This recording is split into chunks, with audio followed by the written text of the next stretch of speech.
Kanalıma, mutfağıma hoş geldiniz. Bugün sizlerle harika bir kurabiye yapacağım. Gerekli malzemelerimizi tezgahımızın üzerine aldık. Bir paket margarin 250 gram, bir tane yumurtamız ve diğerleri de bir su bardağı, özür dilerim, yarım su bardağı sıvı yağ içine koyarak bunları eziyoruz.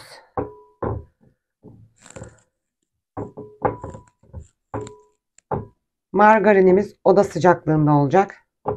Bakın. Bakın.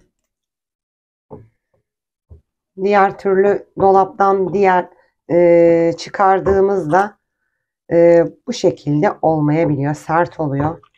Yoğurması, hamurun kıvamı her şeyini etkiliyor. Bu şekilde harika bir dokusu var.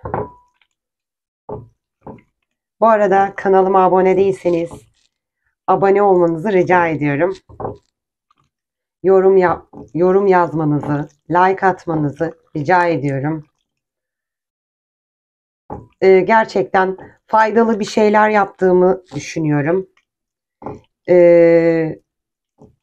Deneyerek yapıyorum bunları. Sizlere sunuyorum. Umarım siz de deniyorsunuzdur. Deneyenler yoruma yazabilir. Bir su bardağı pudra şekerimizi içine döküyoruz. Bir su bardağı pudra şekerimizi içine döktük. 4 yemek kaşığı mısır nişastamızı da içine döktük. 4 su bardağı unumuzu içine döktüm. Ama 4,5-5 su bardağı falan oluyor. Şu an kontrollü bir şekilde davranacağım. Şu 4 su bardağı içine koydum. Ve yoğurmaya başlıyorum. Hamurumuz oldu. Şimdi şekillendirmeye sıra geldi. Bakın bu şekilde.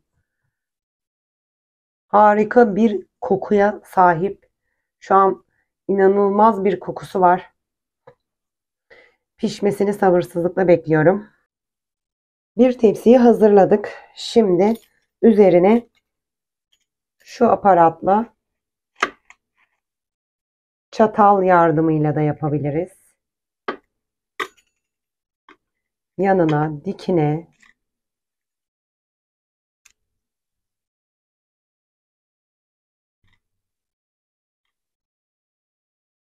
çentik atıyoruz.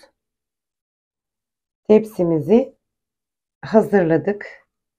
Ortadaki çatal yardımıyla yaptım. Diğerlerini bu kesme aparatıyla yaptım. Şimdi önceden ısıtılmış 180 derece fırına 5 dakika falan kontrollü bir şekilde pişiriyoruz. Toplamda 15 dakika 20 dakika falan dediğim gibi kontrollü pişirelim ki yakmayalım.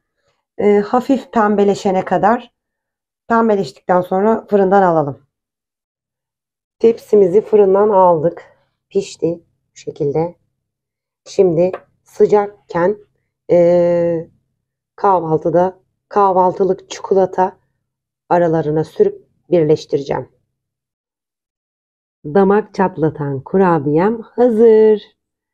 Deneyecek olanlara afiyet olsun. Kanalıma abone olup yorum yazmayı sakın unutmayın.